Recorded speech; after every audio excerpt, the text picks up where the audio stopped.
So the things that keep me going on, I would say initially in the race, it's the finish line. It's the competition. I mean, I won't lie. It's the reason I run races is to put me out in that kind of discomfort zone, that kind of boiling pot, and that's what races do. So I love to compete when I am.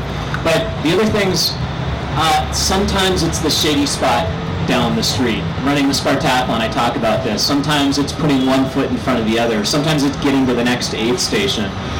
Sometimes it's the thought of stopping. I mean, you've probably all been there, but it's because you're moving so much.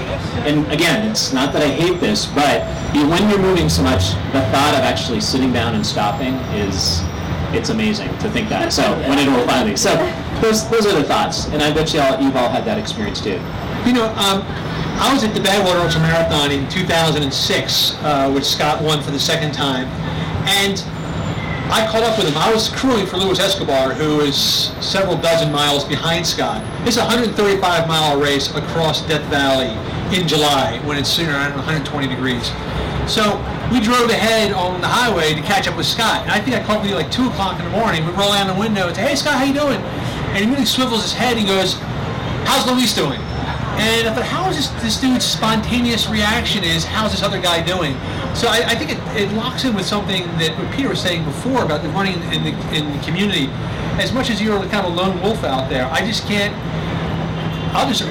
override any answer you want to give. And I think that there's something very deeply communal about your approach to running, about your locked with Dusty, who's been your pacer for years. The fact that when you run an ultramarathon, you can't be by yourself. You need to have a crew out there to support you. And I just get the feeling there's something very deeply hunting pack. Oh, definitely. And he stays at the end of the race. I mean, he's known for winning, waiting the 5 hours for the next person to come by, and just standing there and handing out. 21 hours.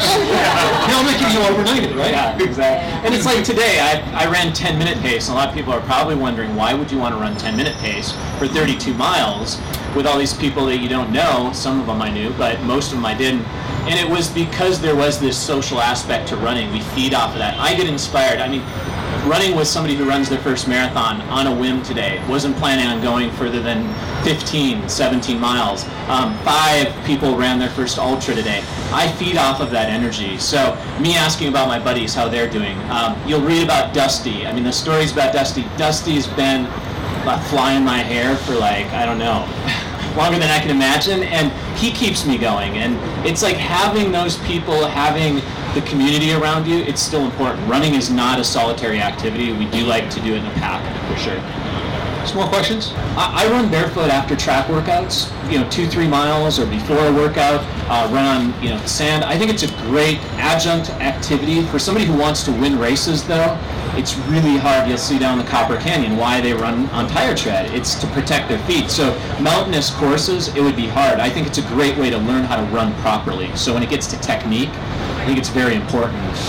And for some people, they love to run barefoot all the time, and I say go for it. But if you're trying to win races, it's very hard to run fast down rocky terrain with nothing protecting your feet. We're down to the wire with last 2 questions. We've been kind of dominating up front here. Is anybody weigh in the nosebleeds? Yes, sir.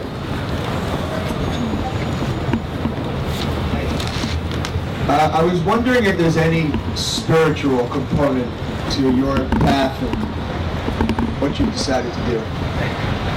I would say consciousness, because I think it's difficult. Some people call it spiritual, some people call it deeper. I mean, the actual definition of ultra is going beyond the body, going beyond the mind.